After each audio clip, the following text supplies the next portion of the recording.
right, Alan here. Thanks everybody for watching and listening. We are chatting today with the wonderfully talented Talisa Garcia about two wonderful projects, Decrypted and of course Willow. I mean, what a wild ride you've had over the last couple of months. Thank you so much for your time. It's a true pleasure to meet you. Pleasure to meet you. Thank you for having me. Well, let's talk about Decrypted. I had a chance to watch a bit of this. This is such a great project. And I mean, everything that you've done has been fantastic, but I'm very curious if you could let the fans in on what that project is about and what they can expect when they have the opportunity to watch. Yeah, Decrypted is I would say it's a dark comedy. And it's obviously it's everything that's happening currently in the current situation, but the best way to explain it, somebody else explained it to me, and basically everything that's happening all put together in one room with the truth serum. So you have the homophobia, the transphobia, the feminist, the transgender, the refugee, the racist, but all of us together, and basically under the truth serum drug, and we have to talk it out in a way, I think. And because we're all so out of our heads, we start to get to know each other's points of view, why we're like that or why they're like that. So in my case, I talk a lot about why I want to leave Colombia, which is very important to talk about, not just that, but in so many countries, why refugees become refugees in the first place. So it touches on a lot of topics that are in the current climate, and it does it with such finesse in a way, because it's comedy. So you can't help but laugh. And it doesn't mean that you're transphobic because you're laughing, because there are some incredibly funny bits. But and it doesn't mean you're racist. It just means that the way it's written is so beautiful. And I mean, I absolutely love doing this project. I've got to say, I read the script, and the first time I read the script, I wasn't sure. I was like, oh, I need to read this again.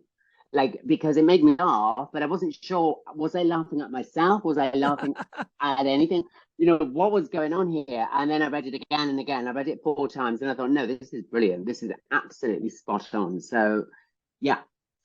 Yeah, and it's getting a lot of buzz. And I really like what you said, Lisa, about the fact that it's okay to laugh at something that's funny, but it doesn't categorize you specifically as one thing or another, which I think is an important message to get out, right? Because, I mean, sometimes we look at something and we go, should I be laughing at this? Like, this is kind of, it's like going to see a comedian at a club and they say something that's a bit edgy, right? Or defined as edgy, so to speak. Maybe it's the myopic view that, or the lens that we might view something through, right? And go, this is kind of, I don't know if I should be laughing, but it's okay. Like, because it's funny, and it can be funny just for the fact of being funny, right? For no other reason other than just humor, right? Which I think we all need.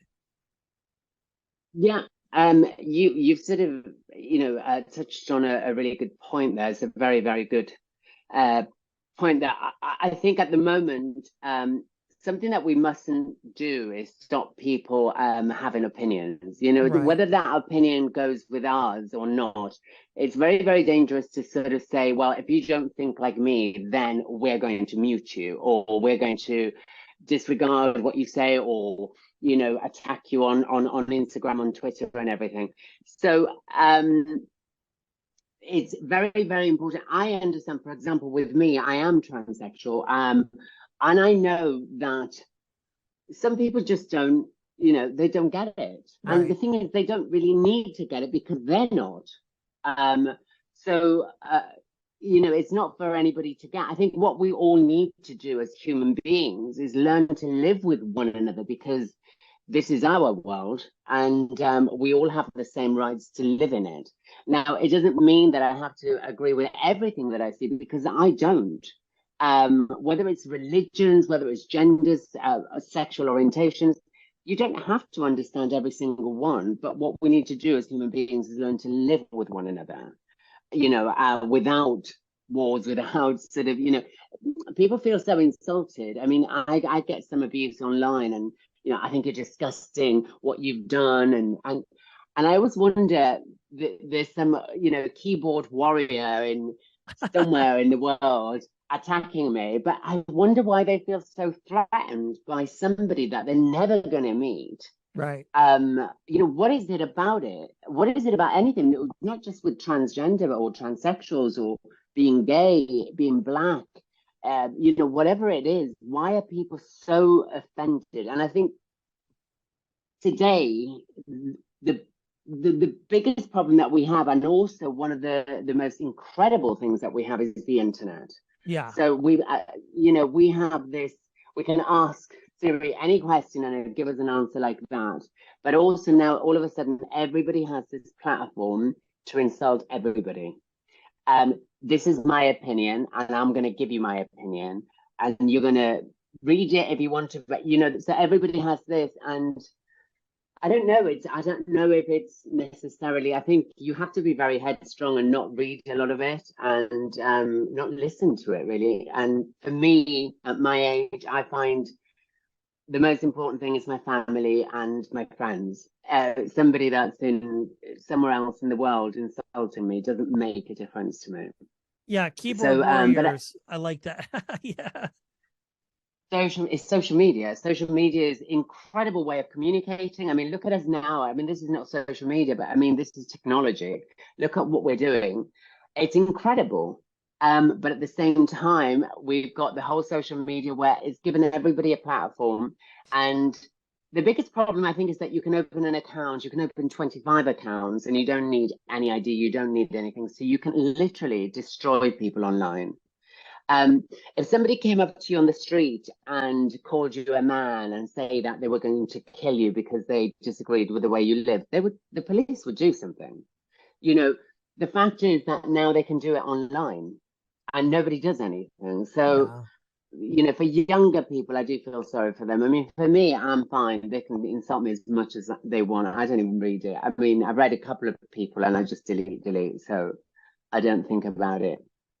Yeah, well, that's very smart. I mean, I can imagine, just generally speaking, as an artist and storyteller, and you're putting content out there. I mean, you're exposing yourself to all of that.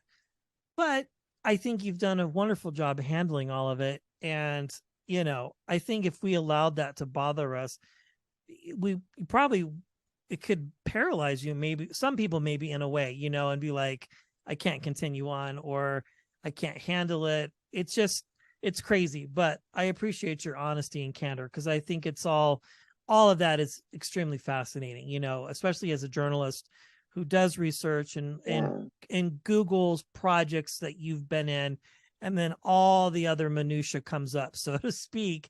And it's like, okay, whatever, we're moving on, right? Because you're the one that had the success with this film. You're the one that had the success with Willow and all the other things that you've done. So you're literally laughing all the way to the bank, so to speak. Yeah, I think it's younger people. I think if somebody is 19 years old and they get this sort of success, and they start working and they are trans, I think it can be a little bit dangerous. If I had children, I would not want them to be famous or known and be go online, be different. Because I mean, if they were, I would support them in every way I could. But it would be this day and age for young people is. I'm so glad that I played till 9 o'clock at night in the mud, and we didn't have phones, and we had no social media. I'm so glad I'm from that generation. Yeah. We had a great childhood. And I look at kids now and I just think, oh my gosh, they're all like this on their mobile phones. And it's a different generation, and I do feel for them, and it's scary because some people are more sensitive to these type of things. So if people are insulting you online, and you're 18 years old and you're going through a bit of a those years from 15 to 21, it's sort of such a confusing time for everybody anyway, whether you're Yeah. heterosexual, gay, transsexual, whatever, you're going through changes, your hormones are everywhere. And, so to be known or to be in the film industry and get some success, it can be a little bit dangerous. And I think, people have to be wary that words, they do hurt. So Yeah. some people can read things. I was told when I did Baptiste, I was going to get some negativity, and I was told whatever I did, do not go on a website called Mumsnet. And Oh of yeah. course, I mean, of course, the minute they told me that, I think most of it has been removed now. I mean, this is years ago. As soon as they told me that, I was like, Mumsnet. I was like, okay, I went straight on it. And it was absolutely like, I could not believe it. It was like, it was this hatred. Yeah. Women really, I don't know if they were, you don't know who's behind the name. This is the thing. So it could be anybody. But the hate towards trans people was just outrageous. And, people can do, I remember Twitter sort of years ago, though, where the N word was a very, people were using it and nobody was being shut down. Nobody was, I remember being called, there was an argument on Twitter and somebody said to me, why don't you go back? Because something to do with politics in the UK. And I commented, and I am British. And they said, oh, you're a spick. Why don't you just go back to where you're from? All these type of things that go on in Twitter and on social media, there should definitely be a name behind a person. I mean, you shouldn't be able to just do that. But hopefully things will change in the future, and people will have to be able to open one account and under your own name. And I don't know. Yeah. Well, I am from that same generation. I'm 48, and we had no social media, no cell phones, computers, the internet.